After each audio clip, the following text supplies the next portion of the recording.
Lights, camera, action. Picture this, a vibrant Nigerian town, bustling with life and energy. In the heart of it all, we find our hero, a 17-year-old girl with dreams as big as the African sky.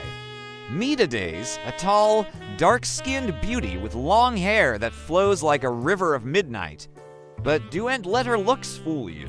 This girl-'s got fire in her soul and football in her blood. From the moment she could walk, Adaze was kicking anything round she could find.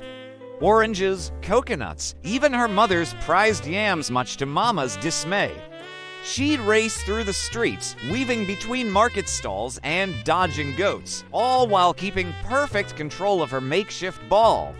The local boys soon learned not to underestimate her. She could outplay them all with her eyes closed. But life wasn't all fancy footwork and victory dances for our young star. Oh no, she faced more obstacles than an obstacle course designed by a mischievous monkey. You see, in her smaller hobo community in Delta State, girls weren't supposed to dream of becoming footballers. Adaze, her mother would sigh, hands on hips, "When will you do something useful with your life? Football is for boys." But did that stop our determined dribbler? Not a chance. Adaze would simply tie back her long hair, throw on her brother's old jersey, and hit the dusty pitch with even more passion. She'd practice from dawn till dusk, perfecting her kicks, mastering her passes, and developing a left foot so deadly it could score from halfway across the field. The local coach couldn't help but notice her talent. That girl, he'd whisper to anyone who'd listen, "She's got magic in her feet." But even he was hesitant to put her on the team. What will people say? He'd fret, tugging at his whistle nervously.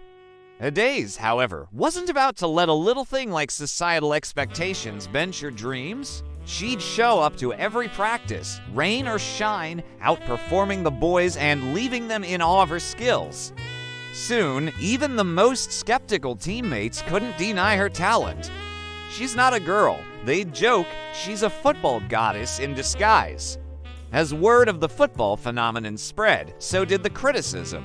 Neighbors clucked their tongues, aunties whispered behind their hands, and even some of her teachers shook their heads disapprovingly.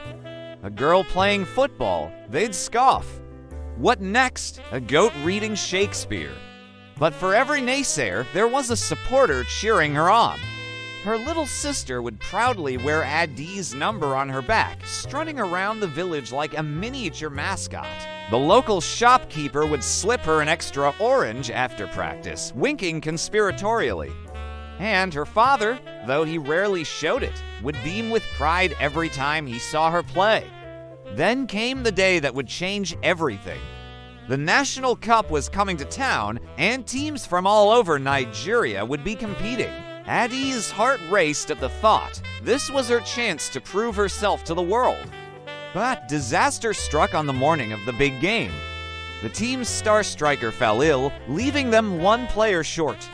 The coach paced back and forth, muttering under his breath. Who could possibly fill those shoes? Adaze stepped forward, eyes blazing with determination. "Coach," she said, voice steady despite her pounding heart, "let me play." The stadium fell silent as she stepped onto the field. You could hear a pin drop ... or in this case, a football bounce. The whistle blew, and Adaze exploded into action. She was a blur of speed and skill, weaving through defenders like they were standing still. The crowd held its breath as she approached the goal, time seeming to slow down ... Guwanal. The net bulged, the crowd erupted, and Adi's teammates lifted her onto their shoulders. She had done it. Her team had won the National Cup, all thanks to the girl they said couldn't play. As the confetti rained down and the trophy gleamed in the sunlight, Adi's mother pushed through the crowd. For a moment, the two stood face to face, years of arguments and misunderstandings hanging between them. Then, with tears in her eyes, Mama pulled her daughter into a fierce hug. "I was wrong," she whispered. "You were meant for this, and so, dear friends, remember Adi's story. Dreams don't care about gender, age, or what others think is proper. With determination, passion, and a whole lot of practice, you can kick any obstacle right out of the park. Now, who's ready to lace up their boots and chase their own dreams?